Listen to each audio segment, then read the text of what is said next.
Hey everybody, welcome to the Unobstructed Youth Podcast. My name's Colton and this is my good buddy Braden. And we'll start with a little bit about ourselves. I'm 19 years old, I'm an iron worker, and I love a lot of things outdoors, hunting, fishing, duck hunting specifically, bass fishing specifically. We're from Michigan, and we just like talking about God. And we like wrenching on things, working on things. So this podcast is going to be pretty geared towards outdoors and motors and working on things. And while we're doing all that, we're going to be talking about God. And I'll let Braden take it away and say a little bit about himself. All right. Thanks. So my name is Braden Hillard. I just turned 20 last week. I'm a mechanic. Went to school in Wyoming State.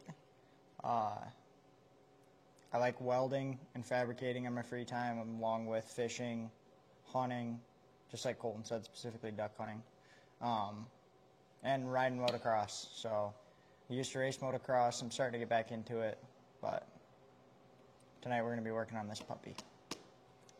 Yeah, we're going to be bringing you along with us, and I'll just start us out. The way that we're going to try and do this is have a parable or some scripture in mind, and then just have a discussion about it, throw some stuff in there about our life, try and keep it interesting.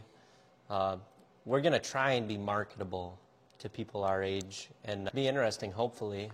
So I'll start us out today. Our conversation is kind of going to be based around Matthew chapter 18. I'm going to start out by reading the parable of the wandering sheep. See that you do not despise one of these little ones. For I tell you that their angels in heaven always see the face of my Father in heaven. What do you think? If a man owns 100 sheep and one of them wanders away, will he not leave the 99 on the hills and go to look for the one that wandered off? And if he finds it, truly I tell you, he is happier about the one sheep than about the 99 that did not wander off. In the same way, your Father in heaven is not willing that any of these little ones should perish. So there's a lot to dive into right there. We're just going to talk about that throughout the night, maybe reference some more scripture. But first things first, we got to scrub this baby down and then do a little bit of adjustment on the suspension. So that'll be our task here while we're talking about this. So let's get into it. You going to hit it with water first? Probably. I was just going to scrub it dry. All right, big dog. I would use the pressure washer, but I blew the hose up the other day.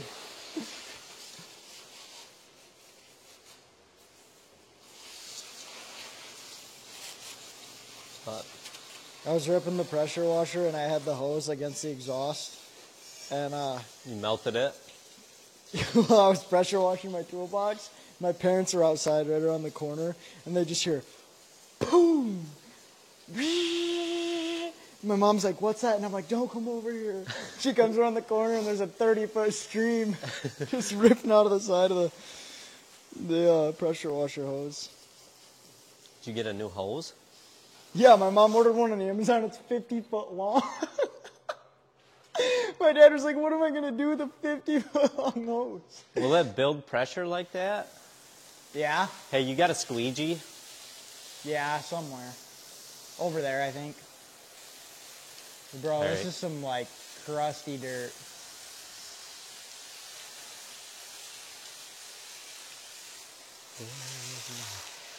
Oh, I see it over there.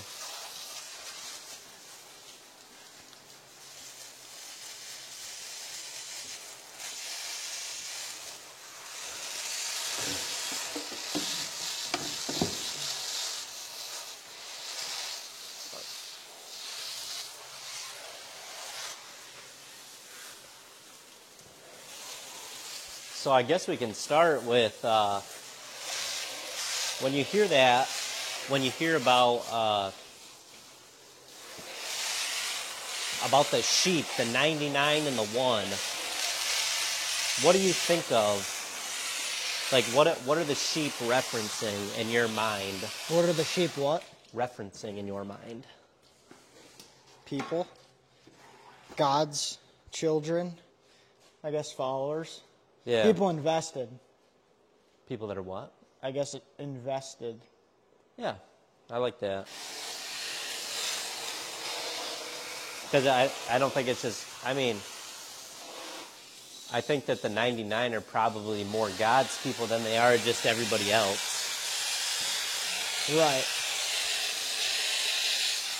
Because if God was the shepherd, so to speak, the 99 would have to be his followers. Right.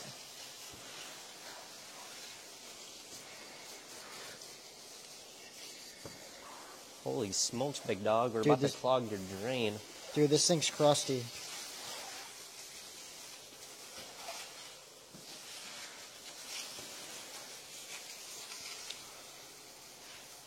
But don't fret. I got WD-40 and tire shine. Well, you spray WD-40 on the inside of the front fender and the And you rear make sure fender. you spray a bunch all over your seat, too. Whole shot. Whoop.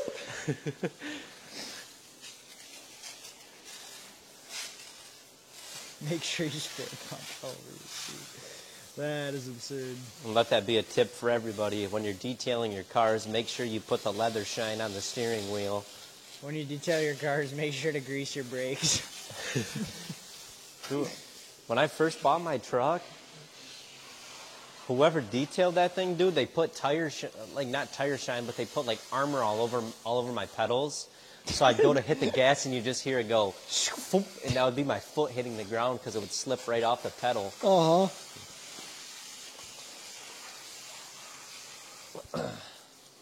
Armor All has silicone in it, and it's really not good for your vehicles. The interior or exterior? Either. Really? Yeah, silicone's not good. Guess I didn't realize. Little pro tip. Learned that in school. People were like, stay away from all Armor All products, and I was like, well, I've been using them my entire life, so that's good to know.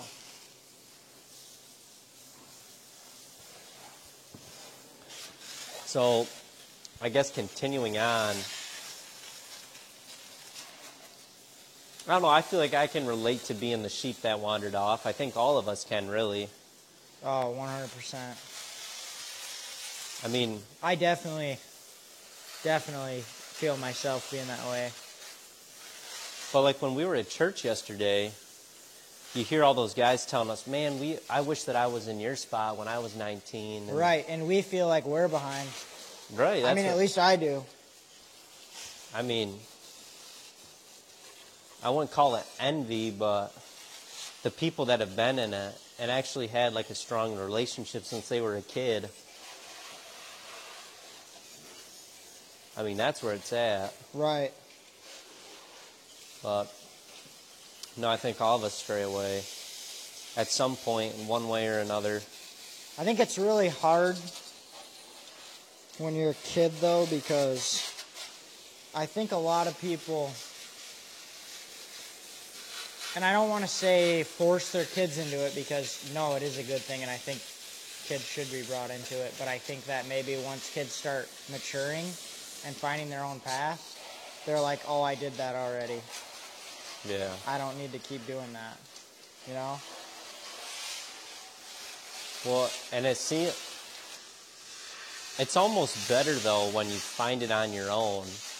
No, Like- it is. I feel like, It's more valuable to you. right. Like, did you notice when we went to church on Good Friday that there were a lot of people that were just sleeping? Did you notice that? No, I didn't. And Easter, too. Really? There was so many people there, but I've never seen so many people sleeping or talking or on their phones in church in my life. It's like, why are you there? Well, that's them getting dragged to it. Right, right. I mean, they don't want to... A lot of them don't want to be there, you know what I mean? And they haven't found it on their own, so they got that pressure from their parents or whatever. Right. No, I definitely feel like maybe that happened to me, because when I was a kid, I went to church a lot, and then Yeah. I think once I got out on my own, I was like, oh, man. I got other things I think I should rather be doing. I mean, really, it was the opposite.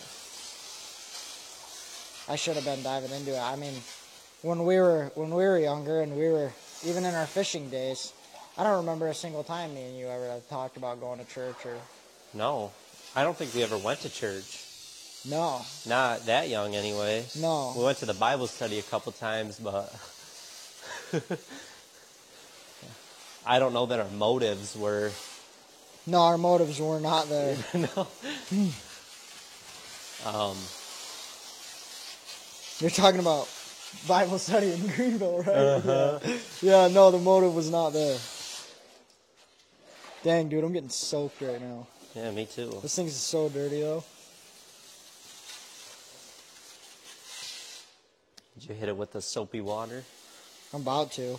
I'm just trying to get the big stuff up. Yeah, no, I think, and it's crazy to think that that God is always there wanting you to come back, and He's the shepherd that's always looking for you. Right. And that He's pleased and He's happy to see you come back to Him. Right. And that He's just waiting on you. I think that's a cool concept. Right. But Not a cool concept, a cool reality. Because it's true. no, yeah, definitely.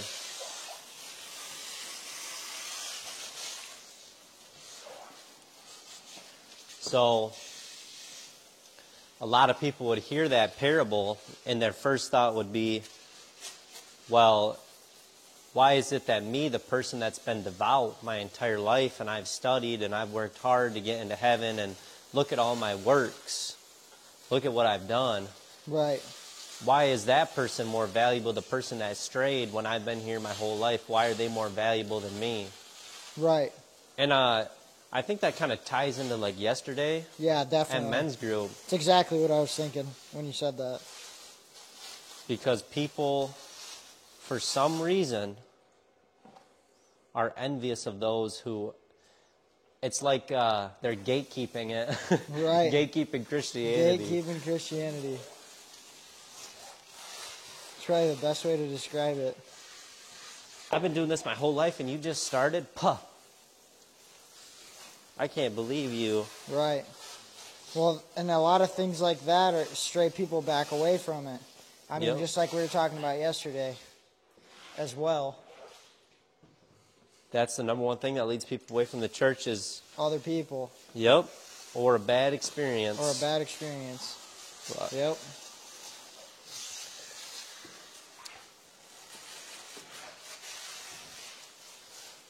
But Yep. it's so terrible to hear about stuff like that, you know? I think a similar thing happened in one of the churches. Pastor was talking about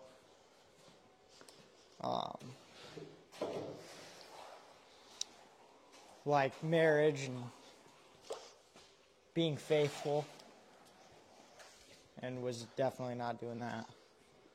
Yep. And actually got 2 people kicked out of the church because of it, even though he was doing the same thing.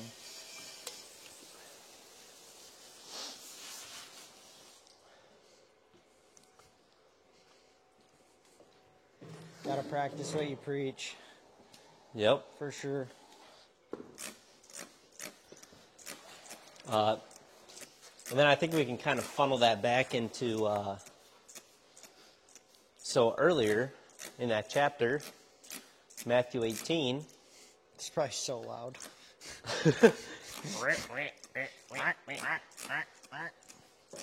so earlier in that chapter, it talks about, or maybe it's later, yep, earlier, causing to stumble.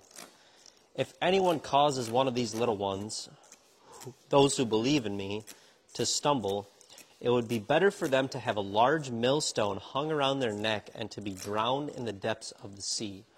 Woe to the world because of the things that cause people to stumble. Such things must come, but woe to the person through whom they come.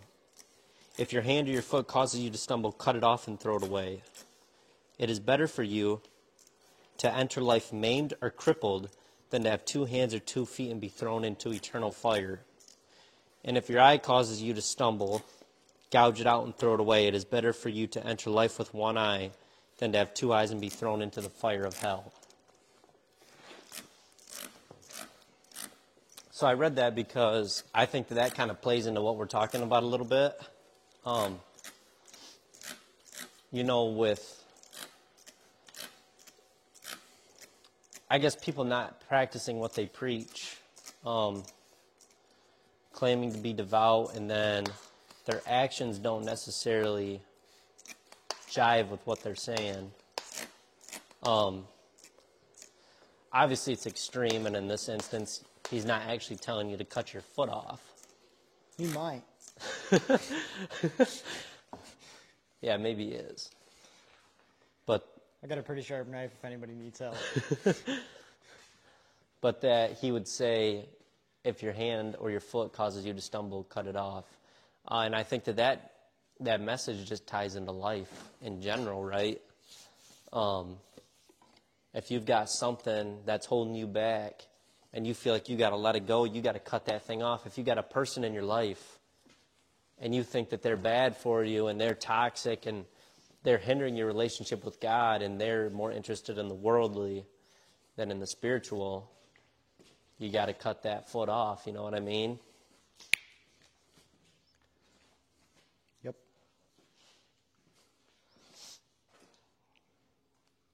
But it's also saying in that, the person that those things come through. So it's talking about like us, and the little ones obviously are talking about the people that are spiritual and that are devout, and it's talking about us, getting in their head and leading them away from their faith. Is what it's referring to, talking about through whom it comes.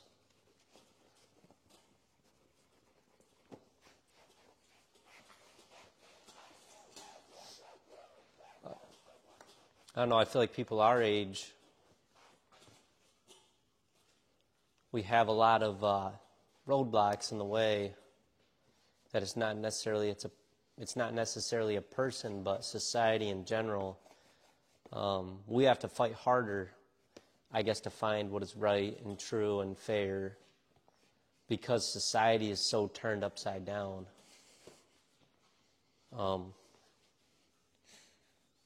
Which sucks. For sure. Like when you show up to youth group and you're like, man, maybe there'll be or not youth group, men's group.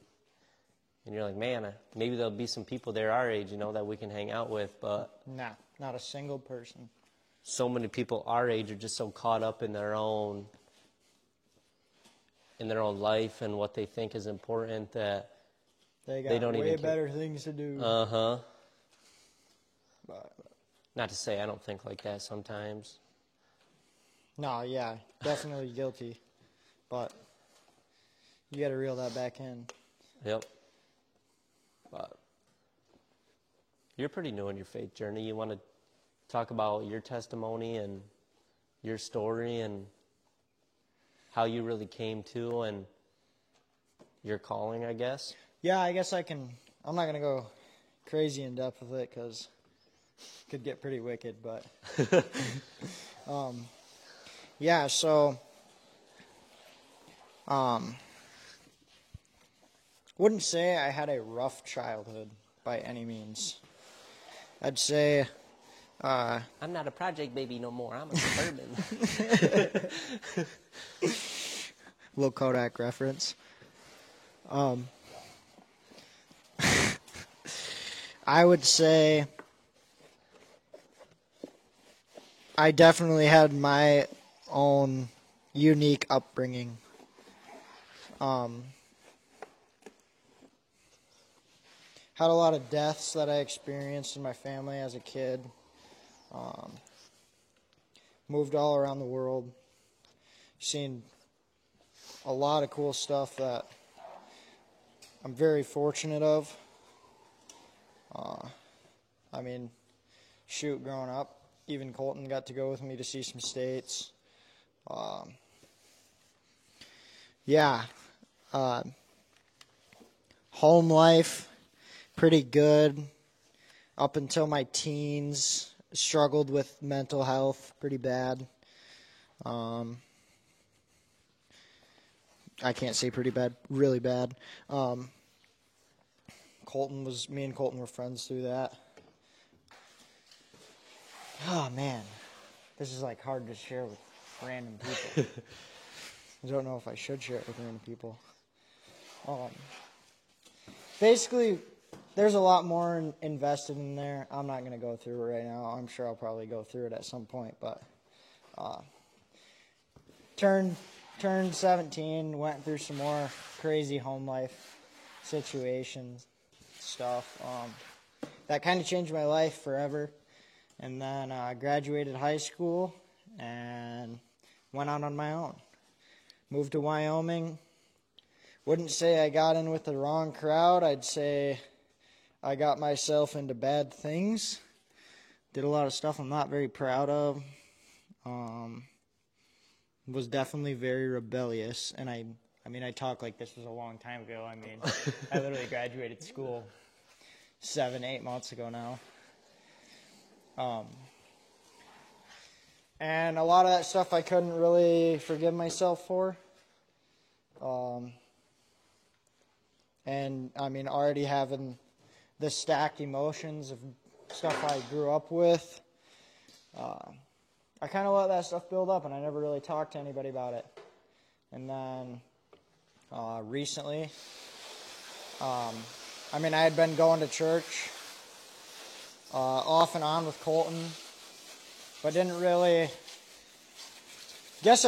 feel like I was there to take away anything. I feel like I was just kind of there to be there, try to make myself feel better, which you should always get something out of going to church. That's my biggest word of advice. I agree. If you leave church not feeling better, you didn't listen. You didn't listen, or you got to switch it up. Maybe you need to go to a new church. You need to talk to more people. You need to do something, because you should always feel better leaving church. There should always be some kind of personal development, Yeah, every Sunday should be some personal development if you're going. And then recently, a few weeks ago, I was at church, and we got done with the ceremony, and actually his mom, the Lord spoke to me through Colton's mom, and prayed over all those things that I had kept inside and had been dealing with. I just haven't been. I feel like I'm lost. I felt lost. I didn't really feel like I knew what I was doing, what I was supposed to be doing. Everything just felt wrong, and it was stressing me out a lot, and it was building up, and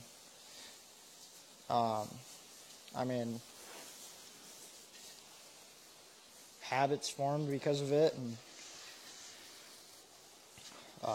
that was life-changing for me. So after that church service was over and she prayed for me, and I knew there was no doubt in that. That was evidence that the Lord had been listening to my prayers, and he was hearing me out, and he's there for me. And that's when I kind of took the stance and completely changed my train of thought and my focus, and got into men's group.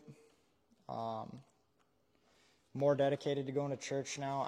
Even more dedicated to just praying in life and in my day-to-day at work, and giving thanks.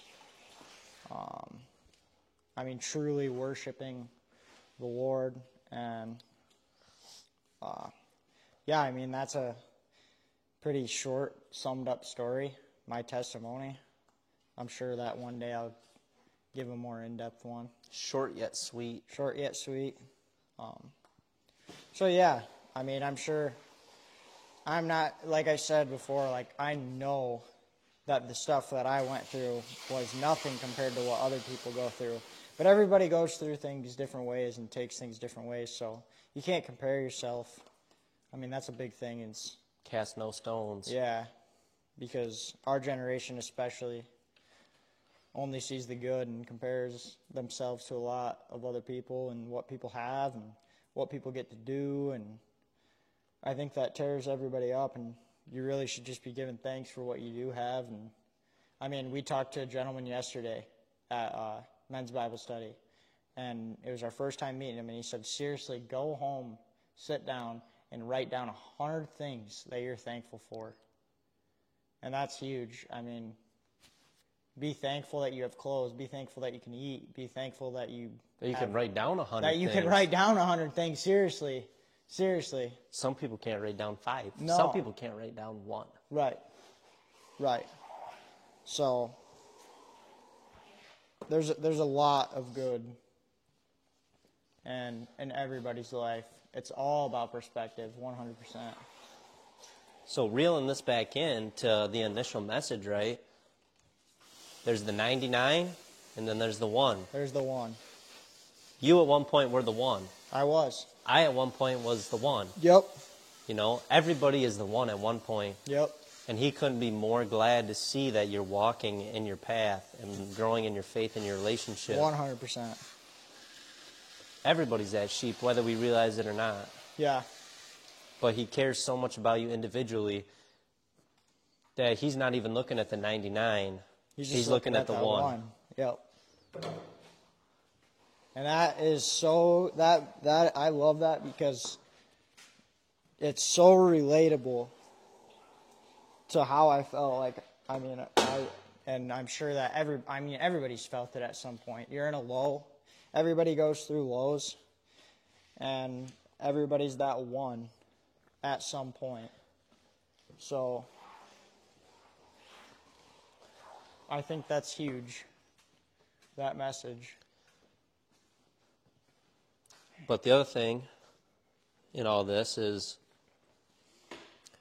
he gave us free will. He loved us so much that he didn't make us robots, and he gave us a conscience, and he gave us free will to think about what we do and act on it and actually do things.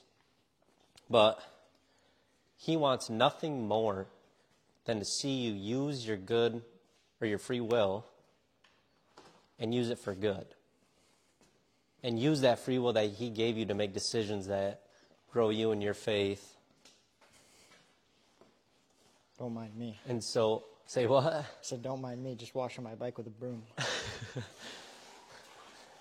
Can't find my scrub brush.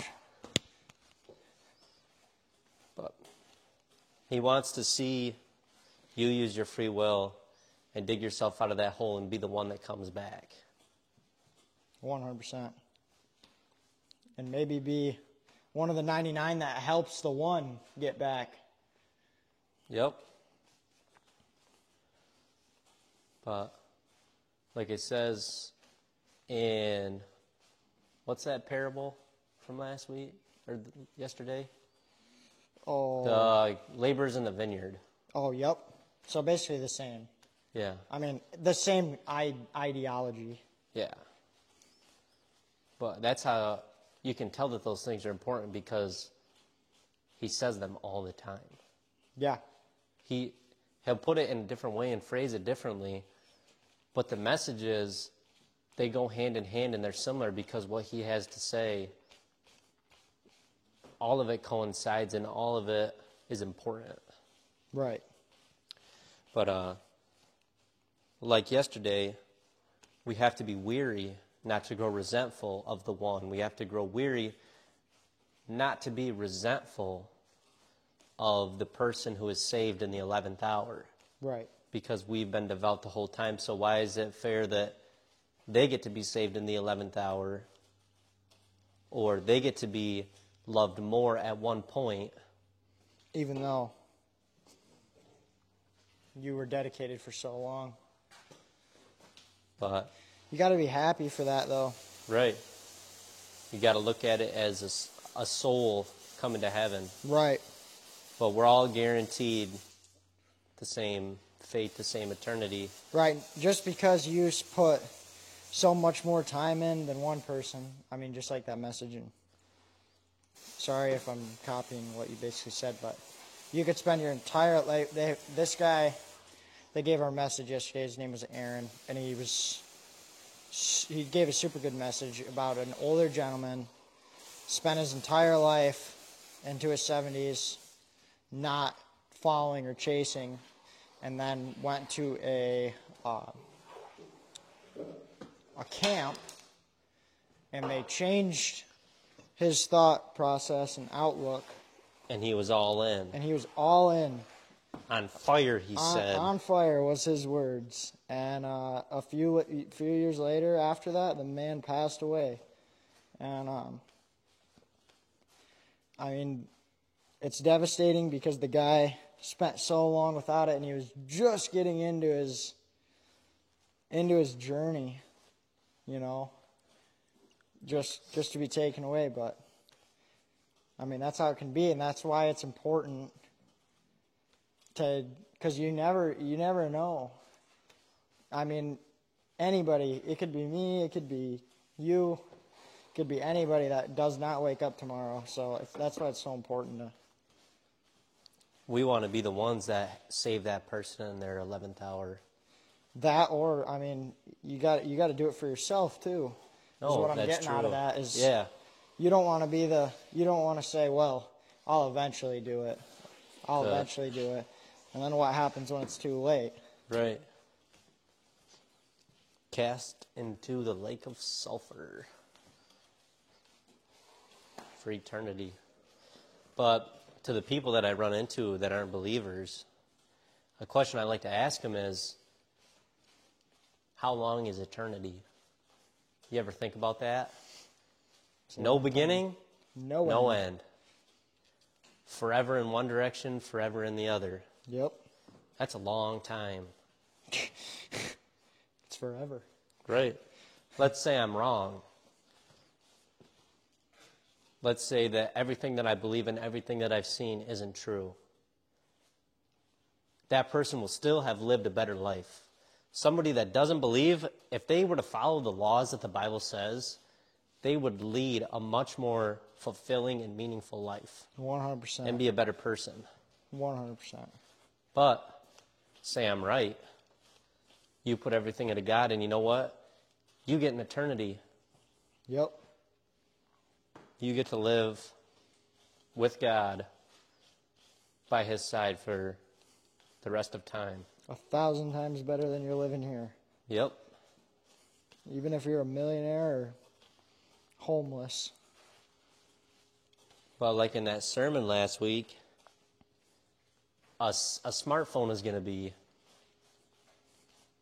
I mean, it's going to be like, man, you remember that? It's going to be something we see in the museum. Yeah. Man, I can't believe we used to use those things, because in the moment we see somebody, we'll know everything we need to know about that person. Right. Because we'll be spiritual at that point. Yeah. So I won't need to text you. I'll just know. Oh, man, Braden wants me to come over. We got to wash his dirt bike and make a podcast.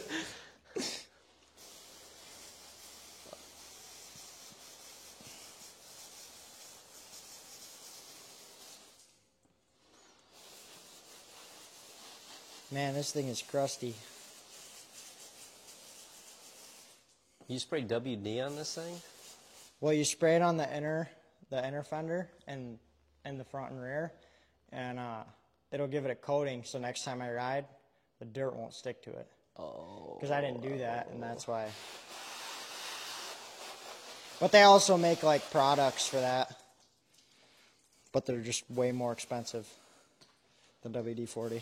Well, if somebody comments that I could be using Maxima plastic guard over WD-40, don't even think about it. Stuff's like $15 a can. WD's like $4. Maxima, sponsor me if you're watching this. Corporate sponsors, hit me up. DM us. I am a mid-pack sea rider.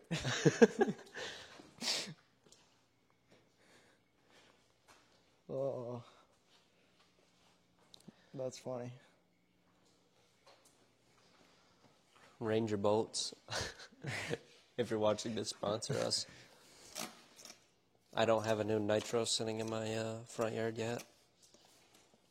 Maybe one day I will soon. Who knows? I'd way rather have a Ranger than a Nitro. But if Nitro sponsored me, I'd shut my mouth.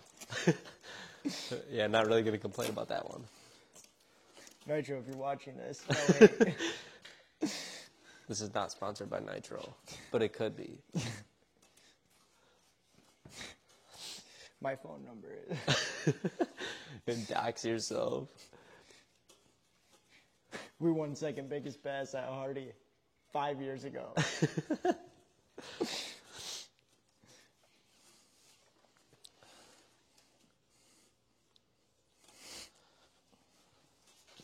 So what do we got to do on this? So there's a jam nut on the top, and we got to break that loose, and then we got to tighten the bottom one. Okay. And that'll just be setting my sag. And then I got to set up my rebound and all that, but... Bro's getting philosophical on me. Dude, kind of. But I cased this triple at Martin, and my suspension, my front fender hit my front tire. And my rear was touching my... Dog. So it's time for... Adjustment. My dad was like, last time we set that up, you were like 115 pounds. And 3 inches shorter. I was like, wow, thanks for flaming me. Ain't much change. Just kidding. So what, I gained 20 pounds and grew an inch? I mean, 20 pounds on race bike suspension is a huge difference. But when you're a mid-pack C-class rider, it doesn't really matter.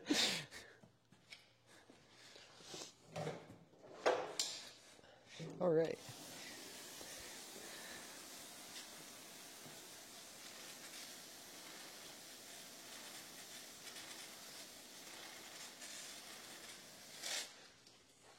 Wow, that is mint. Now I gotta scrub the front. Oh, actually, I might not have to. Oh.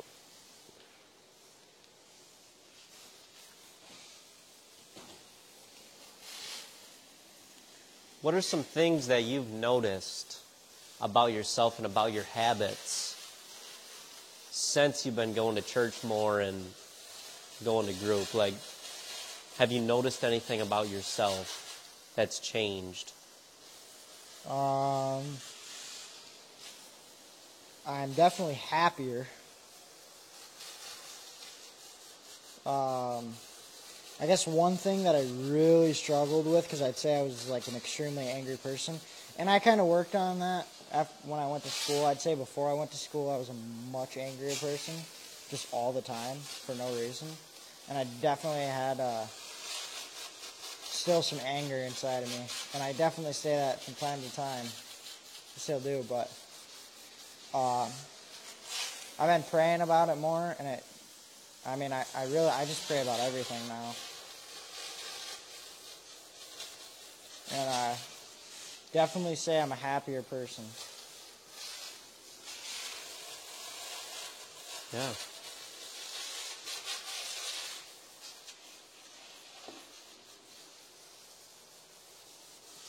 I guess something that I noticed when I really started getting into it and going to church is that I had more peace. Yes, yeah. So, I don't know. You don't worry about things as much because you know that they'll be resolved in whatever way the Lord needs to take care of them. I used to be like a worry wart, I guess you could call it. I liked worrying about things. Yeah, you were. Honestly, bad. I was the Unworrier. I was the rebellious friend that was the one that I was always getting him into stuff.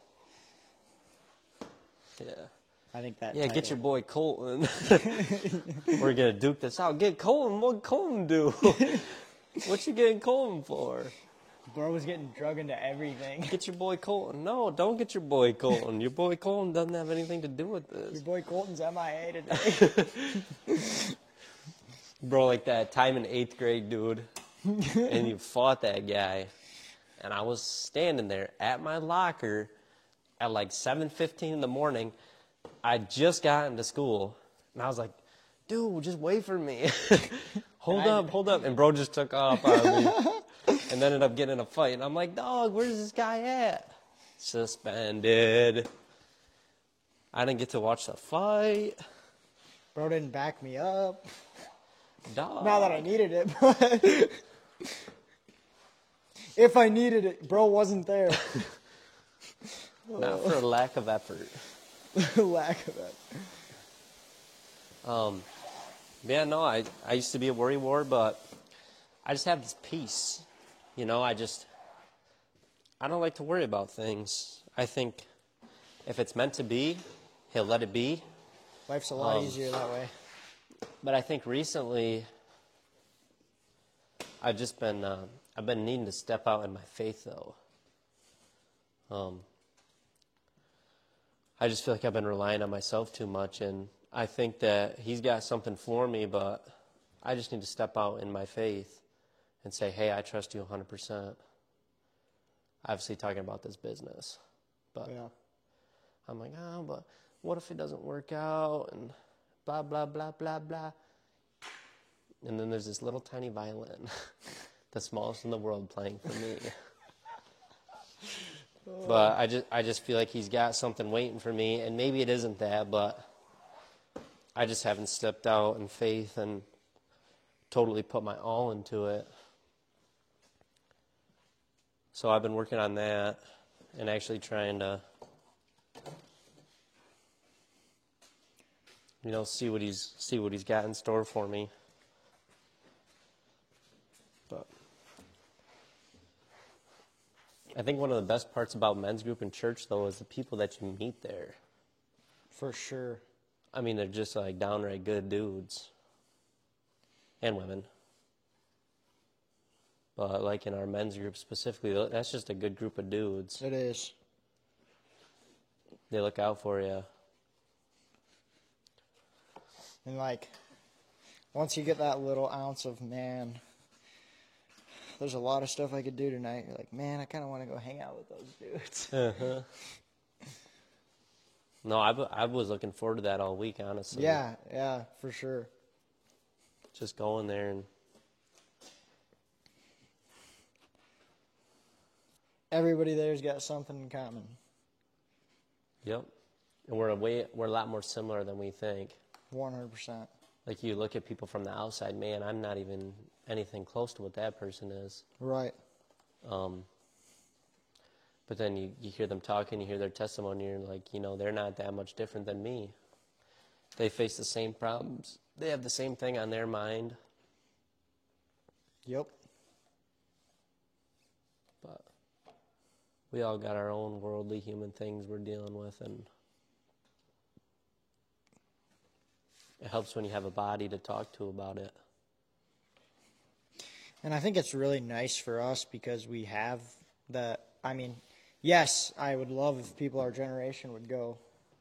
Yeah, you need that But wisdom, though. That wisdom is huge because, man, some of the stuff that these guys have been talking to us about, it's like, man, you don't even think about that stuff. John the anchor man. John the anchor man, dude. Dude, he wasn't there yesterday. I was sad. Yeah, no. I was ready for him to reel everybody in. But you can learn a lot from, we can learn a lot from people our age, but, our knowledge is limited. Right. I mean, we can talk to each other and we can talk to others, but what we know is so limited compared to what, one of those guys knows because they are so much older and they've been living in it so much longer. Right. That they just have so much wisdom and things to share with us that we might not even think of. Well, thank you guys for tuning in for this episode, and I hope you enjoyed it. Got any critiques, or you liked what we talked about, didn't like what we talked about, just leave it in the comments. Yeah, I mean, obviously we don't know everything. We're pretty young, like we were saying, but we're just trying to, get it out there, be personable, and just reach out to people that are our age, try and get them in their faith and get them on their journey. And yeah, if you have anything that you think we should talk about or stuff we're doing wrong, doing right. But thank you guys for watching, and we'll see you guys later. Had to hit him with that peace sign.